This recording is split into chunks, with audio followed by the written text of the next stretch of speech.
It was strange how a life could feel so full and yet so fragile at the same time. Emma used to believe her marriage was unbreakable, the kind of love people envied quietly and admired openly. Daniel wasn't just her husband, he was her home, her safe place, the person she trusted more than anyone in the world. Every morning he would kiss her forehead before leaving for work, lingering just a second longer as if he never wanted to let go. Every night, he would pull her into his arms like nothing outside their little world mattered. Emma had stopped imagining life without him because she didn't think she ever would have to. On their 3rd anniversary, Daniel had taken her to a quiet restaurant by the river. Candlelight flickered in his eyes as he reached across the table and held her hand. "I don't say this enough," he had whispered, his thumb brushing gently over her knuckles. "But you are the best thing that ever happened to me." Emma had laughed softly, her cheeks warm, her heart swelling in that familiar way only he could make it. "You say that every year." "And I mean it more every year," he replied, leaning forward to kiss her hand. She believed him. She believed every word. That night, as they walked along the river, Daniel had wrapped his coat around her shoulders even though she insisted she wasn't cold. He always did that, taking care of her in small, quiet ways that made her feel cherished. When she slipped her hand into his, it felt like the most natural thing in the world, like their fingers had been made to fit together. If anyone had told Emma then that within months she would lie awake in the dark wondering where her husband really was, she would have laughed. Not Daniel. Never Daniel. But things began to change so subtly that at first she didn't even notice. It started with longer work hours, meetings that ran late, business trips that appeared suddenly on his schedule. At first, Emma was proud of him. Daniel had always been ambitious, and she admired how hard he worked. "Don't wait up for me," he would say with a tired smile, loosening his tie as he grabbed his keys again. "Big project deadline." She would nod, kiss him goodbye, and spend the evening alone, telling herself this was temporary. That success required sacrifice, that this was normal. But slowly, the silence in the house stopped feeling peaceful and started feeling heavy. The dinners she cooked went cold on the table. The shows they used to watch together faded quietly to an empty couch. She began sleeping on her side of the bed, leaving his untouched, the sheets smooth and lonely. One night she woke at 2 a.m. to the sound of the front door clicking open. She stayed still, pretending to sleep, relief washing over her. He was finally home. But instead of coming straight to bed like he used to, Daniel paused in the doorway. She heard the faint glow of his phone lighting up the room, his breathing shallow, almost nervous, a soft vibration. Then a whisper. "Yeah, I just got in." Emma's heart skipped. He never whispered to her. There was a pause, followed by something that sounded like a quiet laugh, soft, intimate, not the tired laugh of a man exhausted from work. "Of course I miss you too." Her chest tightened. "Miss you?" Before she could think, he stepped into the bathroom and closed the door. The sound of running water followed, muffling everything else. Emma lay there in the darkness, her mind racing, telling herself she must have misheard. Maybe it was a colleague, maybe it was nothing. But something cold had slipped into her heart, something that wouldn't leave. The next morning, Daniel acted completely normal. He kissed her forehead, asked about her plans for the day, even complimented her dress. If she hadn't heard that late-night whisper, she would have believed everything was fine. But now she noticed things she hadn't before. The way he kept his phone face down on the table, the way he smiled at texts and then quickly locked the screen, the faint scent of a perfume that wasn't hers lingering on his shirt. Still, Emma didn't confront him. Not yet. Love makes you hesitant to destroy what you desperately hope is still real. Instead, she tried harder. She planned a surprise dinner one Friday night.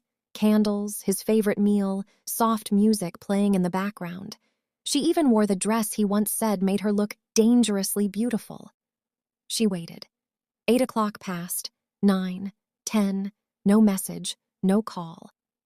Finally, her phone buzzed. "Working late, don't wait up." Just 6 words. No apology, no explanation. Emma stared at the glowing screen until the letters blurred. Something inside her cracked, not loudly, not dramatically, just a quiet fracture deep in her chest. She blew out the candles one by one, the smoke curling upward like something fading away. When Daniel finally came home after midnight, she was sitting in the dark living room, knees pulled to her chest. He looked startled to see her awake. "You should be sleeping," he said, loosening his tie.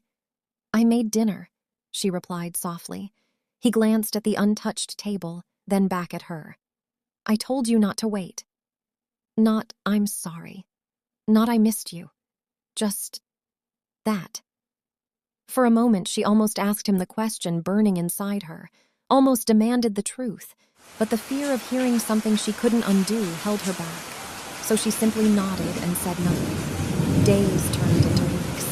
The distance between them grew until it felt like they were two strangers sharing a house filled with memories. Then one afternoon, Emma decided to surprise him at work with lunch, a small attempt to bring back what they had lost.